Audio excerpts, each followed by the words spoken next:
my, how do you follow Elon Musk when he tells you you're gonna take you to Mars? I'll tell you how. He and I share something deeply.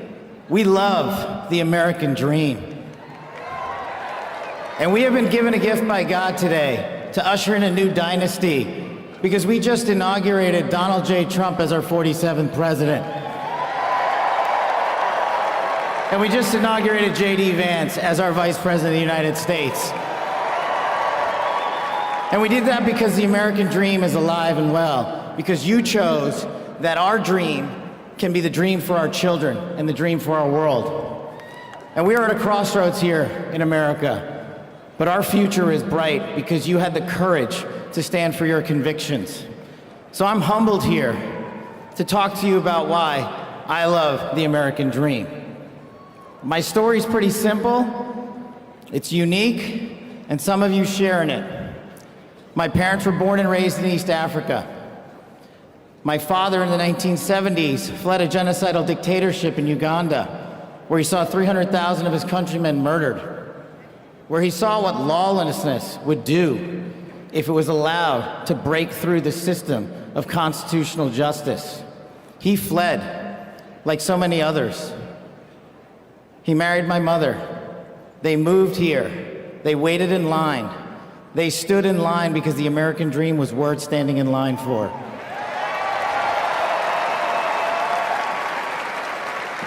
That dream is woven into the fabric of this nation, and our immigration policy is the greatest policy in the world, and now that we have Donald J. Trump and J.D. Vance, it will become the greatest policy in the world again.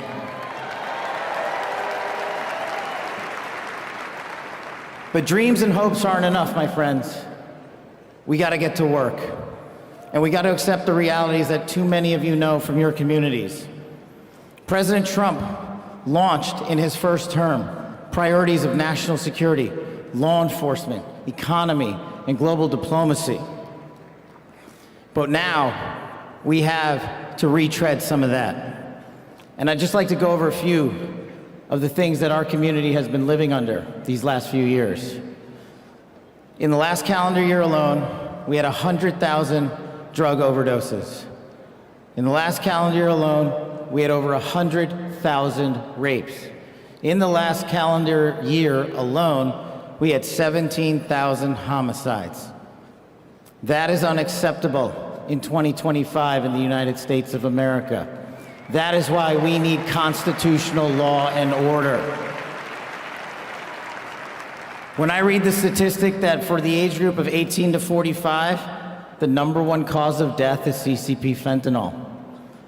We are not prioritized to go after the threats that face this country, and most of all, that face our future generations. But thank God, we will be starting right now.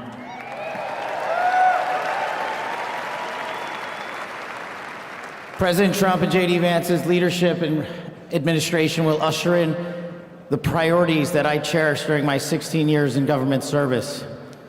That we will always, always honor the men and women who wear the cloth of our nation and stand on that wall and tell you nothing's getting by them tonight. And so to them, thank you.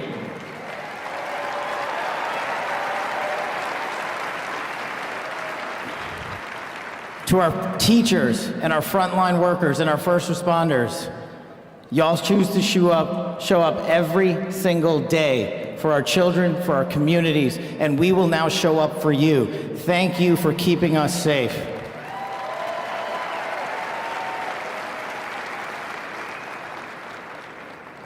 To the men and women in law enforcement, and maybe I'm biased on this one, our police officers, our sheriffs, our federal agents are some of the greatest warriors that God has ever created. And we will put them first because they have our backs, and now we will have your backs.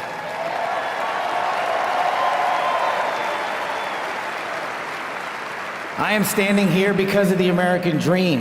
I am not standing here because of the color of my skin. I'm standing here because I earned my right on this stage, and you earned your right to be here with me.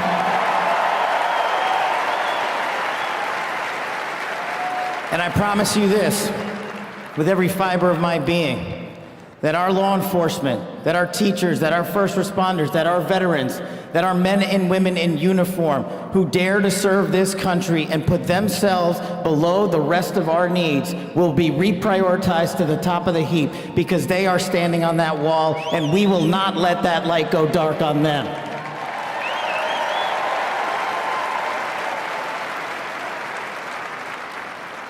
Whether I was a national security prosecutor, a public defender, President Trump's deputy director of national intelligence, his chief of staff at the Department of Defense, or so many other roles that I was humbled and privileged to serve when I swore an oath to that Constitution, which I hope to do so again one day soon.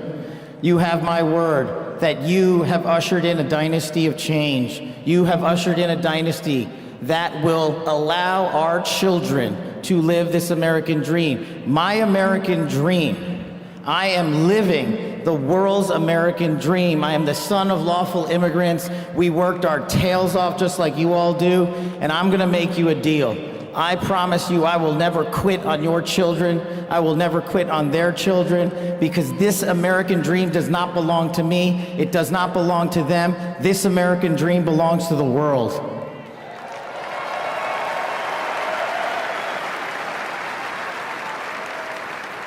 So in closing, I just want to tell you this. It's pretty cool to be speaking in Capital One Arena right before the boss.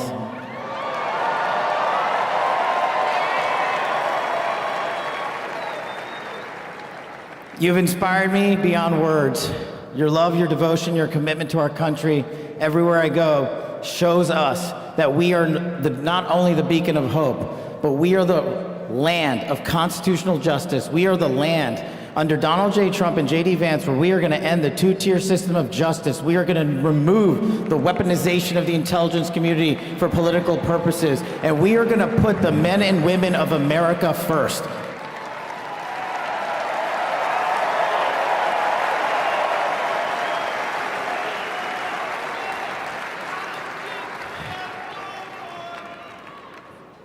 So listen, there's just one thing left to do.